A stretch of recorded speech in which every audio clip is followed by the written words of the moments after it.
प्रेक्षकांच्या मतानुसार या आठवड्यात घराबाहेर जाणाऱ्या सदस्याचे नाव आहे अरबाज पटेल.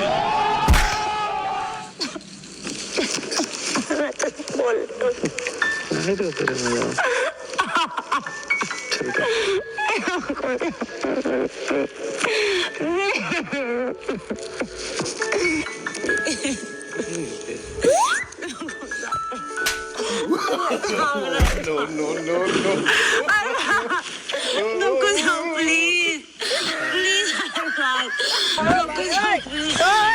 प्लीज नको जाऊ. आम्ही लावलेली माया आज वायाला गेली.